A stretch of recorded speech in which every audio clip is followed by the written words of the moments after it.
Hello दोस्तों, स्वागत है आप सभी का ज्ञान दृष्टि यूपीपीएससी चैनल पर। आज हम लोग इस वीडियो के अंतर्गत आरओ के लिए आरओ की परीक्षा के लिए इतिहास और संस्कृति से संबंधित कुछ महत्वपूर्ण तथ्यों को देखेंगे, जो कि हमने क्रॉनिकल से लिया हुआ है। और चैनल पर नए हो तो चैनल को लाइक शेयर सब्सक्राइब करना ना भूलें। तो देखते हैं हम लोग इतिहास में सबसे पहले हम लोग वैदिक सभ्यता के बारे में देखते हैं। वैदिक सभ्यता के सामाजिक, आर्थिक और राजनीतिक व्यवस्था के बारे में देखते हैं। ठीक है, तो वैदिक युग भारतीय इतिहास में 1500 से 600 ईसा पूर्व के आसपास माना जाता है। ठीक, और ये उत्तर भारतीय उपमहाद्वीप में वेदों सहित समस्त वैदिक साहित्य लगाया गया था। जब तो वेद कितने हैं? 4 हैं। वेद कितने हैं? 4। आपको पता होगा, ऋग्वेद है, सामवेद है, यजुर्वेद है और अथर्ववेद है। ऋग्वेद है, सामवेद है, यजुर्वेद है और अथर्ववेद है। ठीक है, और यह सिंधु घाटी सभ्यता के शहरी चरण के अंत और द्वितीय शहरी चरण की शुरुआत के बीच में आता है। यानी जब सिंधु घाटी सभ्यता का अंत होता है और द्वितीय चरण की शुरुआत होती है तो आता है द्वितीय शहरीकरण। सिंधु गंगा मैदान में लगभग 600 ईसा पूर्व शुरू होता है। इस अवधि में और संस्कृत को सिंधु घाटी इंडो आर्य प्रवासन के उत्तरदायी माना जाता है। वैदिक सभ्यता भारतीय उपमहाद्वीप के उत्तरी और उत्तर पश्चिमी क्षेत्रों पर केंद्रित है। ठीक है, अब देखते हैं वैदिक काल। वैदिक काल में क्या था? विवादित आर्य आक्रमण। क्योंकि कुछ लोगों ने आर्यों के आक्रमण का सिद्धांत दिया हुआ है, तो इस वजह से माना जाता है विवादित है ये। तो विवादित आर्य आक्रमण का जो वैदिक युग में आरंभ निर्धारण जुड़ा था, इसके अनुसार द्रविड़ों ने उत्तर भारत में सिंधु घाटी और हड़प्पा सभ्यता का निर्माण किया था। हड़प्पा सभ्यता का निर्माण किसने किया था? सिंधु घाटी ने किया था। ठीक है, 1500 ईसा पूर्व तक हड़प्पा संस्कृति के शहरों का पतन हो गया। परिणाम स्वरूप इसके आर्थिक और प्रशासनिक व्यवस्थाएं धीरे धीरे क्या हुई? नष्ट हो गई। जैसे जैसे किसी भी संस्कृति के शहरों का पतन होगा, उसके अन्य चीज आर्थिक और प्रशासनिक व्यवस्था नष्ट होगी और नए का निर्माण होगा। इस समय को 2 भागों में बांटा जाता है, जिसे हम लोग ऋग्वैदिक काल यानी पूर्व वैदिक काल बोलते हैं, और उत्तर वैदिक काल 2 भागों में बांटते हैं। ऋग्वैदिक काल और पूर्व वैदिक काल 2 भागों में बांटते हैं। फिर अगला देखते हैं कि प्रारंभिक ऋग्वैदिक काल या ऋग्वैदिक काल क्या है। प्रारंभिक वैदिक काल या ऋग्वैदिक काल है, तो ये 1500 से 1000 ईसा पूर्व का सबसे पुराना समय माना जाता है। ठीक है, और ऋग्वेद किसी भी वैदिक पुस्तकों में सबसे प्राचीन है। ऋग्वेद जो है सबसे प्राचीन है, और इसमें भाषा और सामग्री दोनों में कई इंडो ईरानी विशेषताएं पाई जाती हैं, अन्य वैदिक साहित्य में जो नहीं पाई जाती। यानी इसमें कुछ विशेषताएं पाई जाती हैं जो अन्य वैदिक साहित्य में नहीं है।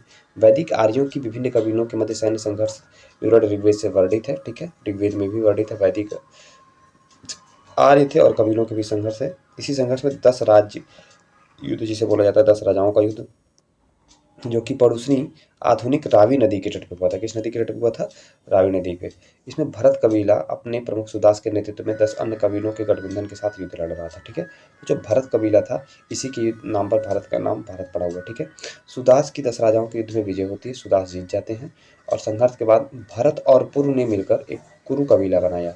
कौन सा कबीला बनाया? भरत और पुरु ने कुरु कबीला बनाया। इसमें आर्य और दासों दस्युओं के बीच संघर्ष का विवरण हुआ है। दास और दस्यु वे लोग थे जो यज्ञ नहीं करते थे। दास और दस्यु जो कौन थे? जो यज्ञ नहीं करते थे और देवताओं की आज्ञाओं का पालन नहीं करते थे। देवताओं की आज्ञा पालन न करने को क्या कहते थे?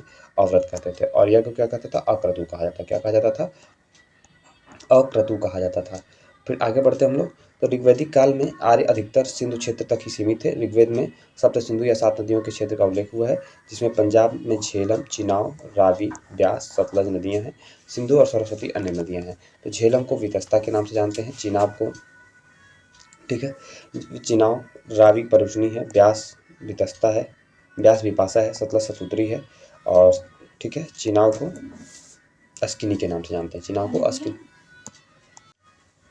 आगे बढ़ते हैं, तो झेलम का नाम है वितस्ता, चिनाब का नाम है अस्किनी, रावी का नाम है परुष्णी, ब्यास का नाम है विपाशा, सतलुज का सतुद्री, सिंधु को सिंधु और सरस्वती को मात्र नदी दमाद या अन्य नाम से जानते हैं। ठीक है, ऋग्वेद काल में भौतिक अवस्थिति। ऋग्वेद काल की भौतिक अवस्थिति क्या थी? इंडो आर्यन भाषा संस्कृत बोलने वाले इंडो ईरानी क्षेत्र में उत्तर पश्चिम भारत में आए थे। ठीक, वे पहले उत्तरी उच्च भूमि वाले मार्गों में छोटे समूह में आए होंगे। पहली बस्तियां उत्तर पश्चिमी इलाके तथा पंजाब में मैदान में थी। ठीक है, बाद में वे सिंधु गंगा के मैदान में फैल गए। वे अधिकतर चरगाहों की खोज में रहते थे, क्योंकि वे मुख्य रूप से पशुपालक थे, और जो मुख्य पशु पाले जाते थे वो गाय थी। 6ठी शताब्दी ईसा पूर्व तक इनका विस्तार पूरे उत्तर भारत में हो गया, और जिसे आर्यावर्त के नाम से जाना गया। क्या नाम से जाना गया? आर्यावर्त। इस काल की सर्वप्रमुख नदी थी सिंधु। कौन सी नदी थी? सिंधु। दूसरी सबसे पवित्र नदी थी वो सरस्वती थी, जिसे नदी तमा के नाम से जाने थे। आर्यों का जी निवास सप्त सिंधु प्रदेश था। सप्त सिंधु प्रदेश यही है जो ऊपर 7 नदियां ली है। ठीक, ऋग्वैदिक काल का सामाजिक जीवन क्या था? आइए देखते हैं ऋग्वैदिक काल का सामाजिक जीवन क्या था। तो ऋग्वैदिक काल के सामाजिक जीवन को हम देखते हैं, तो ऋग्वैदिक काल में कई गैर आर्यन जन के साथ जन नामक आबादी शामिल थी। समाज आर्य और अनार्य में विभाजित था। किस में विभाजित था? आर्य और अनार्य में। अनार्यों को दास या दासियों कहा जाता था। यह एक समतावादी समाज था। जो ऋग्वैदिक कालीन समाज था, कैसा था? समतावादी समाज था। दासों का उपयोग घरेलू उद्देश्यों के लिए किया जाता था, न कि कृषि कार्यों के लिए। यानी कृषि कार्य में दास को नहीं प्रयोग किया जाता था। वर्ण व्यवस्था और कठोर जाति व्यवस्था अभी तक विकसित नहीं हुई थी। ठीक है, यानी ऋग्वेद में वर्ण शब्द का प्रयोग केवल आर्यों और दासों के संबंध में किया गया है, जिसमें रंग, गोरा और सांवला था। ठीक, ऋग्वैदिक समाज पितृसत्तात्मक था।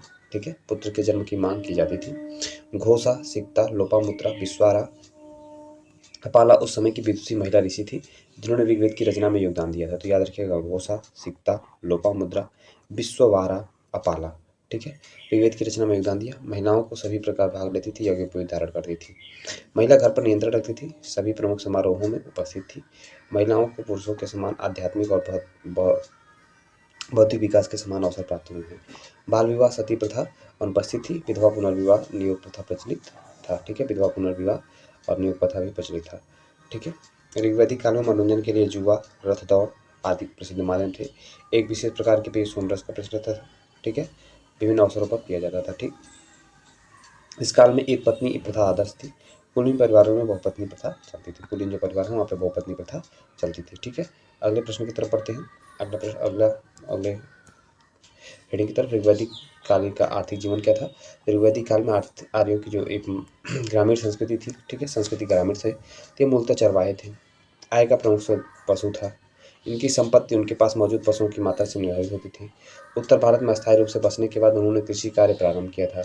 अपनी विशेषता और लोहे के उपयोग के कारण वे वनों को साफ करने और अतिरिक्त भूमि को कृषि भूमि में परिवर्तित करने में सक्षम थे। रथों एवं हलों का निर्माण बढ़ई द्वारा किया जाता था। श्रमिकों ने विभिन्न प्रकार की वस्तुएं बनाने के लिए लोहे, कांस्य और तांबे का प्रयोग किया था।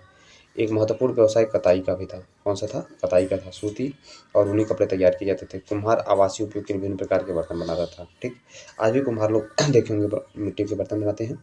नदियों का उपयोग परिवहन के साधन के रूप में किया जाता था। व्यापार को संचालित करने के लिए वस्तु विनिमय प्रणाली का प्रयोग किया जाता था। ठीक है, वस्तु विनिमय में लेन देन जाता। बाद में निष्क के नाम से जाने जाने लगे। सोने के सिक्के बड़े से विनिमय के साधन के रूप में किया जा रहा है। तो निष्क क्या था? सोने का सिक्का था। निष्क क्या था? सोने का सिक्का था। ठीक है, अगला देखते हैं, ऋग्वैदिक कालीन राजनीतिक संगठन कैसा था? ऋग्वैदिक कालीन राजनीतिक संगठन कैसा था? आइए देखते हैं ऋग्वैदिक कालीन राजनीतिक संगठन। ऋग्वैदिक काल में राजनीतिक संगठन कैसा था? ऋग्वैदिक सभ्यता पितृसत्तात्मक थी। ठीक है, और परिवार या कुल प्राथमिक सामाजिक इकाई थे। आर्य समाज पितृसत्तात्मक था, परंतु नारी को मातृ रूप में सम्मान प्राप्त था। परिवार के प्रधान की गृहपति या कुलप कहा जाता था। यह पद वंशानुगत होता था। पुत्र और पिता संपत्ति का उत्तराधिकारी होता था। पिता की संपत्ति में पुत्री को कोई अधिकार प्राप्त नहीं था। ठीक है, उत्तर वैदिक काल में कर्मकांड की बढ़ती प्रधानता के साथ ब्राह्मण वर्ग का प्रभाव बढ़ने लगा था। ठीक, और कुल जो राजनीतिक संगठन मूल इकाई थी क्या थी? कुल थी, जिसका मुखिया क्या कहलाता था? कुलप कहलाता था। ग्राम कई परिवारों से मिलकर बनता था, जिसका प्रमुख क्या कहलाता था? ग्रामीणी कहलाता था। रिश्तेदारी के आधार पर कई परिवार मिलकर एक समुदाय या ग्राम बनता था। ग्राम का मुखिया ग्रामीणी कहलाता था। ग्रामीणी कहलाता था। ठीक है, विश एक बड़ी इकाई थी जिसमें कई कस्बे शामिल होते थे, और विश का प्रधान क्या होता था? विशपति होता था। कौन होता था? विशपति। सर्वोच्च राजनीतिक इकाई जन था, जिसका प्रमुख होता था राजन। कौन होता था? राजन। ऋग्वैदिक काल में भरत, मत्स्य, यदु, पुरु सहित विभिन्न कबीले मौजूद थे। राष्ट्र पर राजन का या राजा का शासन था। ऋग्वैदिक समाज वंशानुगत उत्तराधिकार के साथ था। प्रकृति में राजशाही थी। राजा को उसके प्रशासन में पुरोहित, पुजारी, सेनानी, सेना कमांडर द्वारा सहायता प्रदान की जाती थी। सभा और समिति दोनों ही सर्वोपरि संस्थाएं थी। सभा वरिष्ठों की परिषद थी, जबकि समिति जो है सर्वसाधारण के लिए थी। समिति किसके लिए थी? सर्वसाधारण के लिए थी। ठीक,